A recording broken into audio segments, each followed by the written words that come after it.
watching NDTV 24/7.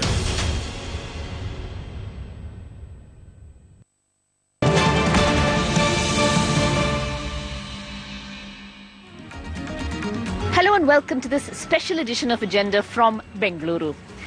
Tipu Sultan, a man born near the city in the 1700s, dying in 1799. Now, why is this man, more than 2 centuries after his death, still making headlines? Well, the Congress government in Karnataka is celebrating his birth anniversary on November 10th, although that date is also in dispute. Celebrating that birth anniversary, they did this last year as well. There was violence, 2 people died, but the Congress is going ahead with this. Now, to discuss this entire issue, which has become a controversy in the state, and also to discuss who was Tipu Sultan, a good man, a bad man, or somewhere in between. We're joined by politicians, academicians, people from society on both sides of what is becoming a very deep divide. To start with, the Congress working president, Dinesh Gundu Rao. The first question, why suddenly last year and this year is the Congress state government celebrating Tipu Jayanathi?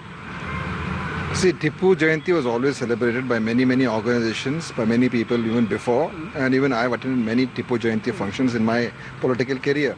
So he is one of our great kings, who is a national figure, iconic person, who fought 4 wars against the British, who has done exemplary work in many fields, introduced sericulture, introduced new technologies, missile technologies, all kinds of things. From Karnataka, there are very few people whom we really read about in history books.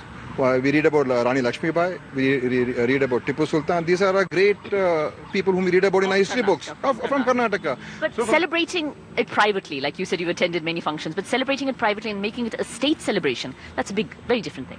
See, when we recognize a national figure from our state, like Maharashtra, they celebrate Shivaji, Chhatrapati Shivaji, because he fought against the Mughals and whatever, he stood up for Maratha pride. Here, this person fought against the British, and he did many good things. Even for Bengaluru also, he's done many good things. Every ruler has got pluses and minuses, and during those times, maybe some things may have gone wrong in terms of ruling. Even today, if we talk about Modi, we are a divided country. If we talk about Mrs. Indira Gandhi, we are a divided country. So let's not get into what each one did on every issue. But overall, if you see, he was, we call him the Tiger of Mysore. That's his name. So. But the feeling is, I think, among many people, that the Tiger of Mysore is being celebrated by the state government as a means of catching votes just ahead of assembly elections. See, that is ridiculous. I'll tell you, today the BJP is doing that politics. For us, there's no need to celebrate Tipu Jayanti to get the minority votes. That is, hardly a requirement for us. He was a person, he was an icon. But I think for the BJP, it's the other way around.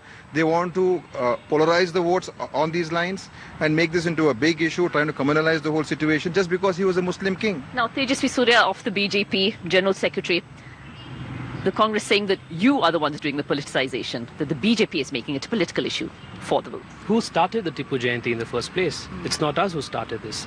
It's because they started celebrating and commemorating Tipu Jayanti. It was but natural that as a reaction of what people are sporadically and naturally protesting against this, and these are not orchestrated protests. People in Chitradurga, the Nayaka community in Chitradurga, they have been treacherously, their king, Madhukari Nayaka, was treacherously killed by Tipu's father, Hyder Ali.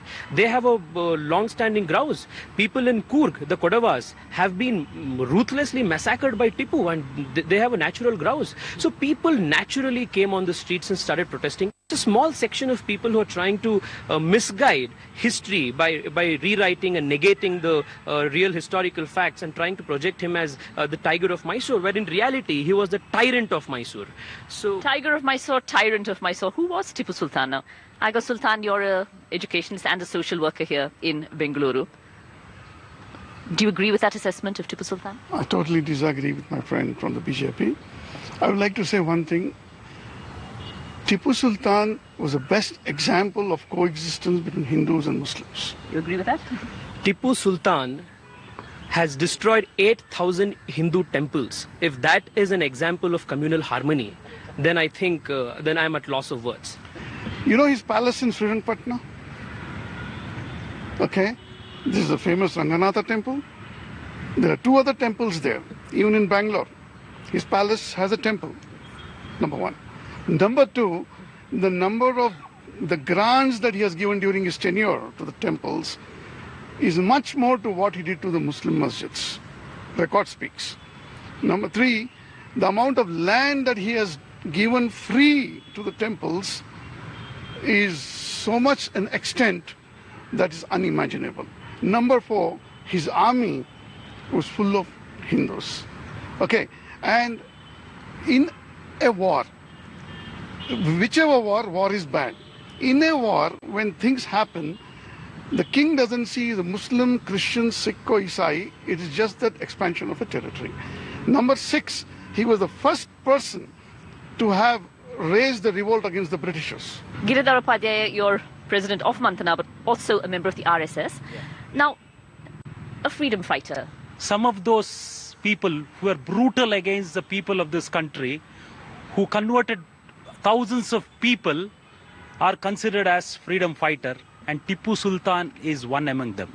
He was a religious bigot, and his only intention was fighting for Islam rather than fighting for the freedom of the country. If we had to throw out a foreign power from this country, why he had to take a help of another foreign power? We all know that he wrote a letter to Napoleon saying that if we win together India, we will be sharing, one part of India will be shared. And a real freedom fighter who really fights for the freedom of the country will never do that. Now, we really seem to be talking about two totally different people. Now, we have people who have studied history here. We have Vikram Sampath, writer and historian. We have Professor Chandan Gowda, also a historian, a sociologist at the Azim Premji University, but also you studied Old Mysore in particular, and also you're fascinated by literature. And Professor N.V. Narasimhaya, social activist, and also formerly with the Backward Classes Commission. I'll come to you first, sir. These two different men who are being described here. It is totally fabricated, painting in black colors just because he belongs to a particular religion. We can't look at this man from that prison. It's very ironic, Maya. We are standing next to the Indian flag. Now, in 1947, we turned our backs on the princely states of India and adopted a democratic republic government for ourselves. There was a reason for that. That these kings and queens of the past, they may be great, but then we chose a path for our country and for our people which was different from that. It was democracy.